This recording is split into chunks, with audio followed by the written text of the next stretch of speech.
ముఖ్యంగా అమెరికా పర్యటన వెళ్ళే ముందు మనం మాట్లాడుకున్నాము ఏం లాభం ఏంటి అనేటువంటి అంశం. వచ్చిన తర్వాత అంటే చర్చలు జరిగిన తర్వాత సౌహృద్భావ వాతావరణంలో జరిగినాయా? ఇది భారత్కు లాభమా నష్టమా?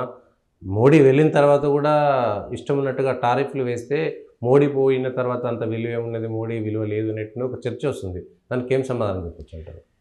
ఇప్పుడు అమెరికా పర్యటన జరిగిన మొత్తం సందర్భాన్ని చూస్తే, అంటే అక్కడ జరిగిన విషయాలన్నింటినీ చూస్తే, ట్రంప్ క్యాబినెట్లో ఎవరైతే కీలక పాత్ర పోషిస్తున్నారో వాళ్ళందరూ మోడీని వరుసగా కలిశారు. అది తులసి గబార్డ్ కావచ్చు, లేదా ఎలాన్ మస్క్ కావచ్చు, లేదా నేషనల్ సెక్యూరిటీ అడ్వైజరు, మొత్తం ఎవరైతే కీలకంగా వ్యవహరిస్తున్నారో వీళ్ళందరూ కూడా భారతదేశ అభిమానులు. వీళ్ళు ఓపెన్గా ఫండమెంటల్గా చైనాకు వ్యతిరేకంగా, డీప్ స్టేట్ అనబడే ఒక వ్యవస్థకు వ్యతిరేకంగా భారత్కు మద్దతు ఇచ్చేవాళ్ళు. ఇది ఈరోజు కాదు, గత కొన్ని దశాబ్దాలుగా వీళ్ళు రాజకీయాల్లోకి వచ్చినప్పటి నుంచి ఈ సిద్ధాంతాల్లోనే ఉన్నవాళ్ళు. సో వాళ్ళందరూ మోడీతో కలిశారు. ఈ కలిసిన సందర్భంలో వాళ్ళ కుటుంబ సభ్యులతో సహా కలిశారు.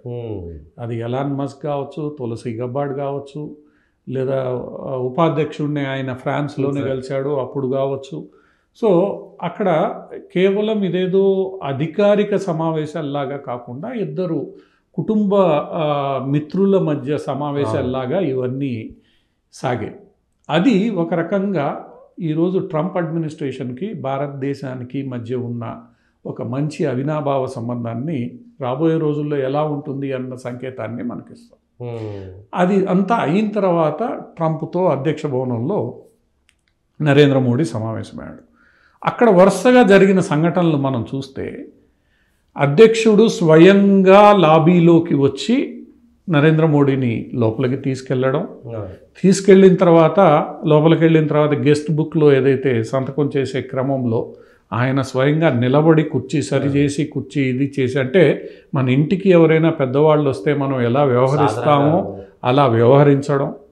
ఆ తర్వాత ఈయన పర్యటనకు సంబంధించి, అంటే ట్రంప్ మోడీ పర్యటనలకు సంబంధించి ఒక కాఫీ టేబుల్ బుక్ స్వయంగా అమెరికా ప్రభుత్వం ద్వారా తయారు చేయించి అధ్యక్షుడు బహుకరించే ముందు ఆయన అక్కడ రాసిన comments, you are a great prime minister అని రాసిన కొన్ని కమెంట్స్ కానీ, అక్కడ జరిగిన వ్యవహార శైలి కానీ, ఇవన్నీ కూడా ఒక ఇద్దరు మిత్రులు కలుసుకుంటే ఎలా ఉంటుంది, ఇద్దరు దేశాధినేతలు కలుసుకునే దానికన్నా కూడా ఇద్దరు మిత్రులు కలుసుకుంటే ఎలా ఉంటుంది, అక్కడ చర్చలు జరిగిన సందర్భం కానీ, వాళ్ళు మాట్లాడిన విషయాలు కానీ ఇవన్నీ తీసుకుంటాయి.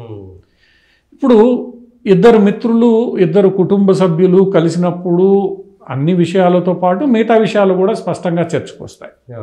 ఇప్పుడు వాణిజ్య సంబంధమైన విషయాలు కూడా చర్చకి ఈ మొత్తం వ్యవహారంలో వచ్చాయి. ఇప్పుడు ట్రంప్తో మోడీ వెళ్ళినప్పుడు ఇది మొట్టమొదటి సమావేశం. ట్రంప్ ప్రభుత్వంతో జరుగుతున్న మొట్టమొదటి సమావేశంలో అసలు వాళ్ళేమనుకుంటున్నారు అని తెలుసుకునే ప్రయత్నం మన ప్రభుత్వం చేస్తుంది. మన ప్రభుత్వం ఏమనుకుంటుంది అనేది తెలుసుకునే ప్రయత్నం ట్రంప్ ప్రభుత్వం చేస్తుంది. దీన్ని స్టాక్ టేకింగ్, డిప్లొమాటిక్ దీంట్లో స్టాక్ టేకింగ్ మీటింగ్, ఏదైతే ఫస్ట్ మీటింగ్ ఉంటుందో, ఇంతవరకు ఏం జరిగాయి, ఎలాంటి పరిణామాలు సంభవించాయి, ఈ పరిణామాల మీద మీ అభిప్రాయాలు ఏంటి, భవిష్యత్తు ఎలా ఉండబోతుంది. భారతదేశంలో అయితేనేమో ప్రభుత్వం కంటిన్యూ అయింది, కానీ అక్కడేమో ట్రంప్ మధ్యలో మారి వచ్చాడు. భారతదేశం కూడా చాలా విషయాలు జరిగాయి మధ్యలో. యుక్రెయిన్ యుద్ధం కావచ్చు, బంగ్లాదేశ్ కావచ్చు, ఇరాన్ వ్యవహారం కావచ్చు, ఇజ్రాయెల్ హమాస్ది కావచ్చు. సో ఈ మొత్తం వ్యవహారం మీద అధికారికంగా ముఖాముఖి కూర్చున్నప్పుడు ఇదిగో గత 4 ఏళ్లుగా ఇలా జరిగాయి, ఈ సంఘటనలు ఉన్నాయి, వీటి మీద మీ అభిప్రాయం ఏంటి, మనం ఎలా ముందుకెళ్ళాలి, మనకి కలిసి వచ్చే అజెండా ఏంది, కలిసి రాని అజెండా ఏంది, డిస్ప్యూటెడ్ పాయింట్స్ ఏంది, ఎలా డివైడ్ చేసుకుని స్టాక్ టేకింగ్ అనేది ఎప్పుడైనా కానీ మొట్టమొదటి సమావేశంలో జరుగుతుంది. వీళ్ళ అంశాలు పెడతారు, వాళ్ళ అంశాలు పెడతారు. దీంట్లో కామన్ అజెండా ఒకటి ఏంటి, భవిష్యత్తు ఎలా తీసుకెళ్ళాలి అనేది జరుగుతుంది. ఇది ఫండమెంటల్గా ఈరోజు రెండు దేశాల మధ్య అక్కడ కొత్త అధ్యక్షుడు వచ్చిన తర్వాత జరిగిన సమావేశం. దీనికంటే ముందు జయశంకర్ వారం పాటు అమెరికాలో ఉండడం దీనికి ఒక భూమిక ఆయన తయారయ్యి, ఎప్పుడైనా కానీ ఒక ప్రధానమంత్రి ద్వైపాక్షిక సమావేశానికి వెళ్లే ముందుగా విదేశాంగ శాఖ కార్యదర్శి గవర్నమెంట్ లెవెల్లో ఏం చేయాలి ఒక అజెండా సెట్ చేస్తారు. దాని మీద పొలిటికల్ అజెండా ఏముండాలి అనేది విదేశాంగ శాఖ మంత్రులు సాధారణంగా సమావేశమై చర్చ దాని మీద ఇద్దరు దేశాధినేతలు చర్చిస్తారు. ఇది డిప్లొమసీలో జరిగే సాధారణ ప్రక్రియ.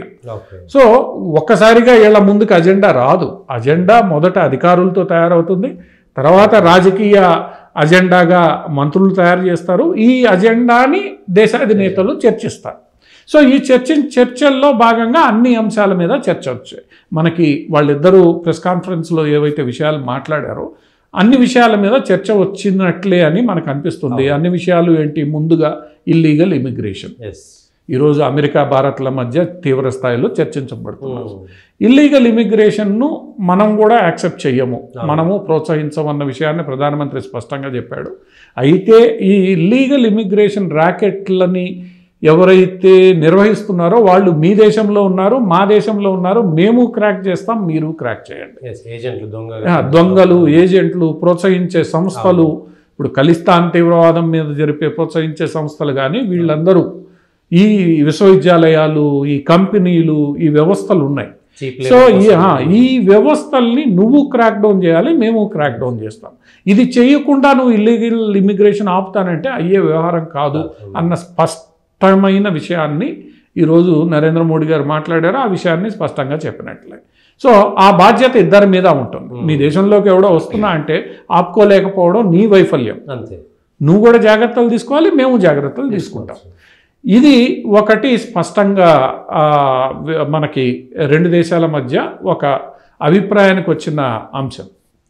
ఇక రెండవ అంశం ఏదైతే టారిఫ్ల గురించి ఎక్కువగా మాట్లాడడం జరుగుతుందో, టారిఫ్ల్లో వాళ్ళిద్దరూ చేసిన ప్రకటనని మనం గమనిస్తే రెసిప్రోకల్ టారిఫ్లు మేము చేస్తాము అన్నారు. రెసిప్రోకల్ టారిఫ్లు అంటే మేమిద్దరం కూర్చొని మాట్లాడుకొని దేని మీద వెయ్యాలి, దేని మీద వేయకూడదు, ఏమిటి అన్నది చర్చల ద్వారా మేము చేసుకుంటాం. అంతేగాని ట్రంప్ బెదిరించినట్లు వేసేస్తా నేను చైనా మీద 30% లాగా భారతదేశం గురించి చెప్పట్లేదు. చర్చల ద్వారా ఇప్పుడు ప్రతి దేశానికి సంబంధించి వాళ్ళు కొంత వాణిజ్యాన్ని ప్రమోట్ చేయాలని వాళ్ళు చూస్తారు, మనం కూడా కొంత చేయాలని చూస్తాం. ఏది మనకు అవసరం, ఏది వాళ్ళకు అవసరం, ఇది చర్చల ద్వారా చేసుకుంటే సాధారణంగా సమస్య పరిష్కారం అవుతుంది. కొన్నింటిని మనం వదులుకోవాల్సి వస్తుంది, కొన్ని వాళ్ళు వదులుకోవాల్సి వస్తుంది, జరుగుతుంది. ఇది సామరస్యపూర్వకంగా జరగడం అనేది ట్రంప్ వ్యవహార శైలిని మనం దృష్టిలో పెట్టుకుంటే భారతదేశం సాధించిన విజయం. ఒకసారిగా అనౌన్స్ చేయకుండా జస్టిస్ ట్రూడోతో ఆయన గవర్నర్ అన్నట్లు, చైనా మీద దాడి చేసినట్లు, మెక్సికో, కొలంబియా మీద దాడి చేసినట్లు కాకుండా మేమిద్దరం కూర్చొని మాట్లాడుకుంటాం, మా ఇద్దరికి ఆ మాట్లాడుకునే శక్తి ఉంది, స్వేచ్ఛ ఉంది అని. ఇది ఒక రకంగా చూస్తే ట్రంప్ వ్యవహార శైలి కన్నా కూడా భిన్నమైన వ్యవహార శైలి. మాట్లాడుకొని మాట్లాడాము. మరి మిగతా దేశాలతో ఆయన చెప్తున్నాడు మీరు అందరూ మాట్లాడతాం మేము, కానీ భారత్తో అతను ఎప్పుడు ఇదిగా భారత్ విషయంలో భారత్ గట్టిగా ఉంటే నేను గట్టిగా ఉంటా అన్నాడు తప్ప అది సాధారణంగా చర్చల ముందు జరిగే వ్యవహారం. అది ఒక రకంగా మంచి పరిణామం. ఎందుకంటే మనకి వాళ్ళకి మధ్యలో ఫ్రీ ట్రేడ్ అగ్రిమెంట్ ఇంతవరకు కాలేదు. బీడెన్ చర్చల దాకా తీసుకొచ్చారు, చివరి దశలో ఆగు ఉంది అది. సో ఈ ఫ్రీ ట్రేడ్ అగ్రిమెంటు ఇవన్నీ చేసేటప్పుడు ఈ విషయాలన్నీ చర్చకు వచ్చి పరిష్కరింపబడతాయి. సానుకూల ధోరణి రెండు వైపులా ఉన్నప్పుడు ఇచ్చిపుచ్చుకోవడంతో పరిష్కారం అవుతుంది. అందువల్ల టారిఫ్ లేదో మనకి ఇబ్బంది కలగజేస్తుంది అన్నది మోడీ ఫెయిల్ ఇది కాదు. ఇది సాధారణంగా చర్చల ద్వారా పరిష్కారం చేసుకుంటామన్నారు. అది చర్చల ద్వారా పరిష్కారం అయిపోయింది.